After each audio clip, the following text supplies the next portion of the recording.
Ishoninglar, bu uyimizni ko'rganingizdan keyin aniq qarz olib bo'lsa ham sotib olgingiz keladi. Narxini taxmin qilib yozib turing. Bitta e'tibor bering. Juda ham chiroyli, yo mashalloh. Hammamizga shunaqa xonadonlar nasib qilsa, yoqqan bo'lsa bitta like bosib qo'ying. Ayniqsa hovlisiga qarang, chiroyli zeleniy zonalari ham qilingan. Yuring birgalikda ichkarisini ko'ramiz. Qarang, kirib kelishingiz bilan hamma havas qiladi shunaqa katta hovlim bo'lsa deb.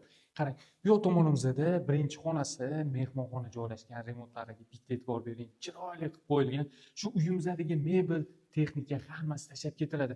Bu yoq tomonimizda bo'lsa, bitta kattaligi yotoqxona, shuni yonida bo'lsa, sanuzelar hamda birinchi qavatimizda o'zini oshxonalari ham joylashgan. Endi sizlarga ikkinchi etajni ko'rsataman. Yuring. Mazza qilgan joyi mana shu ikkinchi etajdagi kattagina hol qismi bo'ladi. Xo'p, ikkinchi etajimizda 4 ta xona bor. Ikkita kattalarga yotoqxona qilingan. Yotoqxonalarimizning ichida garderob hamda yuvinish xonalari alohida qilib ketilgan. Va bundan tashqari ikkinchi etajda yana ikkita bolalar uchun alohida yotoqxonalar ham qilib ketilgan va ikkinchi qavat uchun umumiy yuvinish xonalari ham joylashgan. Bu tomondan bo'lsa, biz cherdak qismiga ham chiqib ketsak bo'ladi.